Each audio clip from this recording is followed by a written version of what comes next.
Steve Schnall, Jeff Schemmel with the AD update, and man, do we have good things to talk about. I cannot remember a weekend like last weekend in an extremely positive way. Well, it's one of those weekends we all love.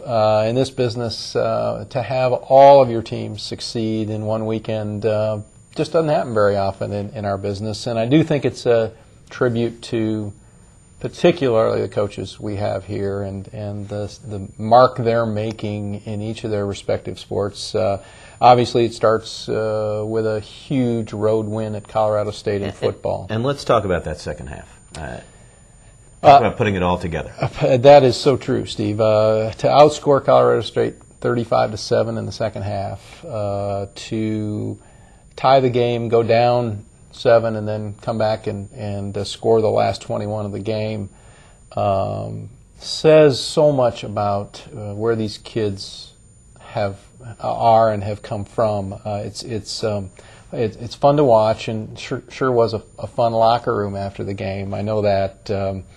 I'm excited for the kids particularly because these kids have been through a lot, and I think we can all see in their eyes now the excitement they have.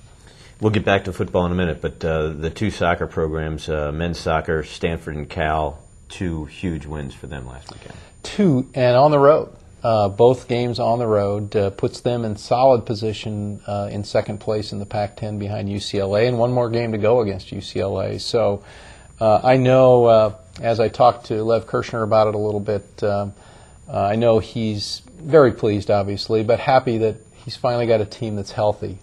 And that's made such a difference in the last few weeks for them. They're on a roll, and I'm sure they're going to be an NCAA participant in the NCAA tournament, and you better look out for San Diego State men's soccer in the NCAA tournament. And then another team that has a chance to go to the NCAA tournament as well is the women's soccer program. They beat UNLV. It's now unbeaten streak is at 12.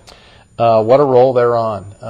The 12-game unbeaten string is the ties, I think, for the best ever at San Diego State. And again, I think the role that they've gotten on, the confidence they've built with this young team has really been fun to watch. And again, a tribute to Mike Friesen and his staff, how they've brought this young team along and the confidence they've gained as they've continued to win. And again, now they're undefeated in the league and just back of BYU and getting ready for the postseason Mountain West tournament, and then clearly, I think, for the NCAA tournament. And let's go back to football. The Aztecs host New Mexico on Saturday at 4:30. And obviously, you know of the progression that the team has made and how quickly they have.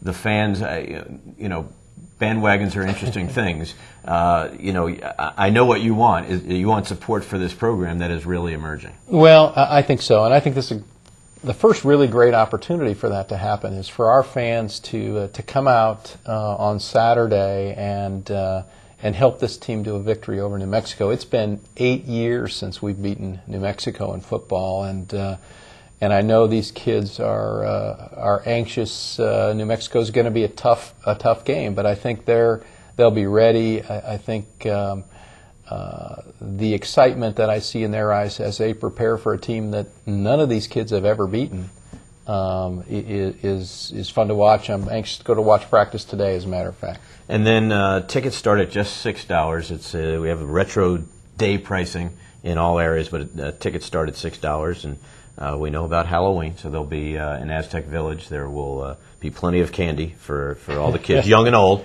And you may judge the best costume because we are going to award prizes. I'd be happy to do that. And I don't know what you're wearing. You don't have to say it yet, but there's a lot of stuff going on pregame. Unfortunately, you're going to see me in red and black. That's not much of a logical. Halloween costume. It's logical. Although some people may argue that would be a costume.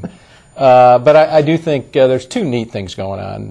The retro night where we push back the clock and have people charged old prices, hot dogs, right. $1, and combine that with a Halloween celebration where the kids can come and do trick-or-treating in Aztec Village, and bring their costumes and be part of a fun night, hopefully a victory over New Mexico. And a victory would get the team to 4-4. Now, you don't want to count it before it happens, but that's big to get back to 500. Well, it sure is. It's been a while since we've been 4-4 here at San Diego State, and I'm that would be a fun victory to celebrate on Saturday night. All right, thank you, Jeff. Thank you.